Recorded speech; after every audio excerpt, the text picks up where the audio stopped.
Programme দেখলাম, এটা নিয়ে কি বলবেন আজকে? ওয়াকফ আন্দোলনকে স্তব্ধ করে দেওয়ার জন্য কেন্দ্র সরকারের সম্পূর্ণ চক্রান্ত চলছে। ওয়াকফ অ্যামেন্ডমেন্ট অ্যাক্টের বিরুদ্ধে আমাদের সুপ্রিম কোর্টে চ্যালেঞ্জ চলছে।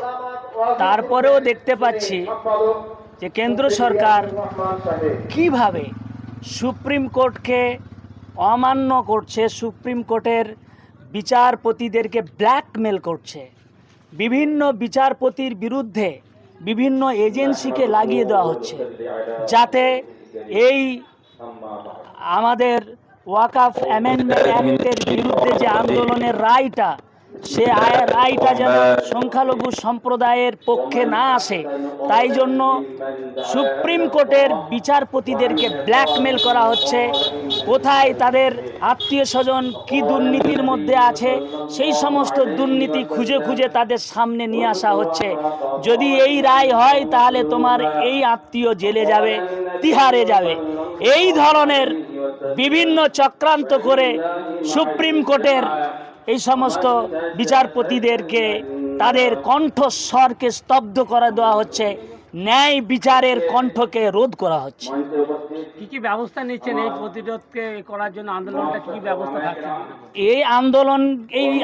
এই আন্দোলনকে আরো তীব্র থেকে তীব্রতর করার জন্য এবং কেন্দ্র সরকারের এই নাপাক চক্রান্তকে প্রতিরোধ করার জন্য আমাদের তৌহিদি জনতা, অল ইন্ডিয়া তৌহিদি জনতার পক্ষ থেকে প্রত্যেক জেলাতে আমাদের জেলা সম্মেলন হচ্ছে, প্রত্যেক ব্লকে ব্লক সম্মেলন হচ্ছে আমাদের, এমনকি প্রত্যেকটা গ্রামে গ্রামে আমাদের জাগ্রতা সচেতনতা শিবির চলছে।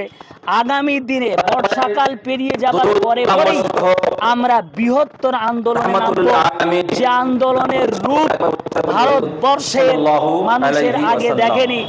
আপনারা জানেন, 6টা ছেলে একটা দেশের প্রধানমন্ত্রীকে দেশ থেকে বিতাড়িত করতে পারে। ভারতবর্ষের 40 কোটি জনতা একত্রিত হলে এই জালিম সরকার তার গদিতে থাকতে পারবে না, তারা পালাবার মতো পথও পাবে না। কি মেসেজ যাবে আজকে এখান থেকে? আজকে আমাদের এখান থেকে, এই প্রোগ্রাম থেকে আমরা যেটা বুঝতে পারছি, হাওড়া জেলার তৌহিদি জনতা, হাওড়া জেলার যুবকবৃন্দ, হাওড়া জেলার আপামর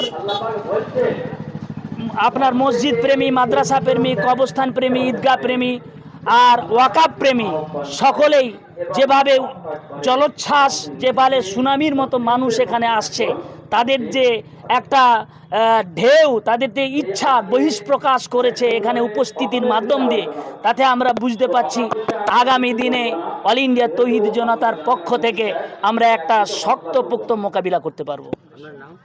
আমি মৌলানা হাসিবুর রহমান, অল ইন্ডিয়া তৌহিদি জনতার সভাপতি এবং মুসলিম পার্সোনাল ল বোর্ডের কমিটির রাজ্য সদস্য।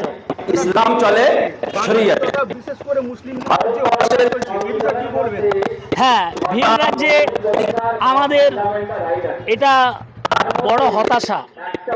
ভারতবর্ষ, পশ্চিমবাংলার মুখ্যমন্ত্রী মমতা ব্যানার্জির কাছে আমাদের অনেক আশা আকাঙ্ক্ষা আছে, ছিল, কিন্তু আমরা দেখতে পাচ্ছি এখানে কোনো কর্মসংস্থানের ব্যবস্থা না করে দেওয়ার জন্যই বিভিন্ন সম্প্রদায়ের মানুষ এই রাজ্য থেকে অন্য রাজ্যে দুমুঠো রুজি রুটির জন্য যাচ্ছে, কিন্তু সেখানেও তারা নিরাপত্তা পায় না। তারা বিভিন্ন রাজ্য সরকারের সাম্প্রদায়িক শক্তির কাছে তারা সকলেই নিপীড়িত, নির্যাতিত, অপমানিত, লাঞ্ছিত হচ্ছে। এমনকি তাদের সেখানে ব্যবসা বাণিজ্য করার যে সমস্ত জায়গা, সেগুলো ভেঙে তারা অল ইন্ডিয়া তৌহিদি জনতার পক্ষ থেকে রাজ্য সরকারকে ধিক্কার জানায়।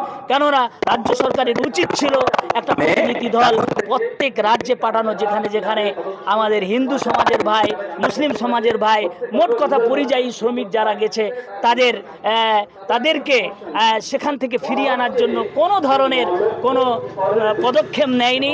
আমরা আশা করব এরপরে যেন সুষ্ঠু পদক্ষেপ নেওয়া হয়, তাদেরকে সুষ্ঠু কর্মসংস্থানের ব্যবস্থা আমাদের রাজ্যে যেন হয়, তারা যেন ভিন রাজ্যে পাড়ি না দেয়। 30টার অধিক মাদ্রাসা বন্ধ করে দেওয়া হচ্ছে পশ্চিমবাংলার, কি বলবেন? এটা ভিতর থেকে প্রত্যেক জায়গায় কিন্তু আরএসএস বসে আছে। আপনি যে দপ্তরে যাবেন সেখানে আরএসএস, বিশেষ করে অ্যাডমিনিস্ট্রেশনে সেখানে আরএসএস বসে আছে। সব জায়গায় যদি আরএসএস থাকে যে সম্পত্তি সেখানে আমরা কতটুকু আশা করতে পারি? এই যে মাদ্রাসাগুলো বন্ধ করে দেওয়া হচ্ছে, এর জন্য আমরা পশ্চিম বাংলায় শিক্ষা বোর্ড আছে, মাদ্রাসা শিক্ষা বোর্ডের মাধ্যম দিয়ে আমরা এর একটা বড় আন্দোলন করব ইনশাল্লাহ। সংখ্যালঘু মুসলমানরা কি শুধু কি ভোট ব্যাংক? হ্যাঁ, আপনি বিলকুল খুব সত্য কথা বলেছেন। সংখ্যালঘু মুসলমানরা এ যাবৎ পর্যন্ত ভোট ব্যাংক হয়ে আসছে, আজও ভোট ব্যাংক। শুধু কি আমাদেরকে সাম্প্রদায়িক দাঙ্গা হাঙ্গামার ভয় দেখিয়ে আমাদের মূল্যবান ভোটটা নেওয়া হচ্ছে, কিন্তু আমাদের ভোটে তিনারা যখন মুখ্যমন্ত্রী হচ্ছেন, স্বরাষ্ট্র আপনার পশ্চিমবাংলার বিভিন্ন মন্ত্রী পদে আসীন হচ্ছেন, আমাদের যখন কোনো বিপদ আপদ আসে বা আমাদের অধিকার যখন নেওয়ার জন্য আমরা যাই, সেখান থেকে আমরা বঞ্চিত হই। আমাদের চাকরিতে পার্সেন্টেজ দেখা গিয়েছে সিপিএমের জামানায় 2% ছিল, কিন্তু এখন সমীক্ষায় দেখা গেছে 0.9। চাকরিতে আমাদের সংরক্ষণ নেই। ওবিসির মাধ্যম থেকে কিছু আমরা চাকরি পেয়েছিলাম, আমাদের মুসলিম সমাজের সামান্য কিছু উন্নয়ন হয়েছিল, সেখানে এদের যন্ত্রণা শুরু হয়ে গেছে। এরা ওবিসিটাকেও বন্ধ করে দিয়েছে, ওবিসি বন্ধ করে দিয়ে ইডাব্লিউএস শুরু করেছে।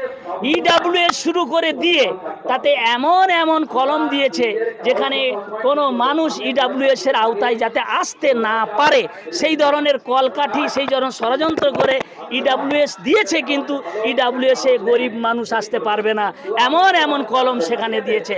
আপনার 2 ডিসমিল জায়গা বাস্তু থাকতে হবে, আপনার 8 লাখ টাকার পর্যন্ত আপনার আয় থাকতে হবে। আপনি বলেন একটা গরিব মানুষের বছরে 8 লাখ টাকা আয় কোথায়? যদি কোনো কর্ম যদি না থাকে, কর্মসংস্থান যদি না থাকে, 8 লাখ টাকা সে কোথা থেকে আয় করবে? ওইটা 4 লাখ হওয়া উচিত ছিল, তাহলে অনেক মানুষ ইডাব্লিউএস এর মাধ্যম দিয়ে সুযোগ সুবিধা পেত। আমাদের ছেলেরা ডাক্তার, মাস্টার, ইঞ্জিনিয়ার, প্রফেসর হতো।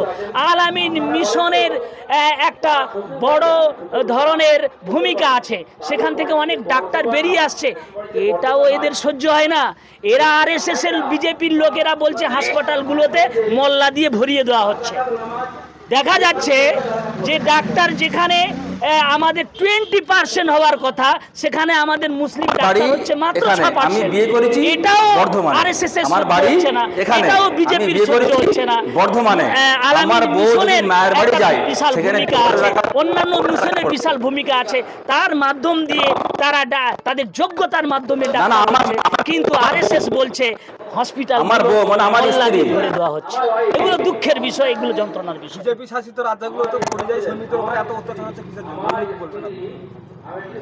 এ নিয়ে রাজ্য সরকারের কাছে আমরা আবেদন করব যে বিজেপি শাসিত রাজ্যগুলোতে পরিযায়ী শ্রমিকদের উপরে যে অত্যাচার হচ্ছে সেটা ইমিডিয়েট বন্ধ হোক। কি ব্যবস্থা নিলে সেটা বন্ধ হবে সেটা রাজ্য সরকার যেন বলে।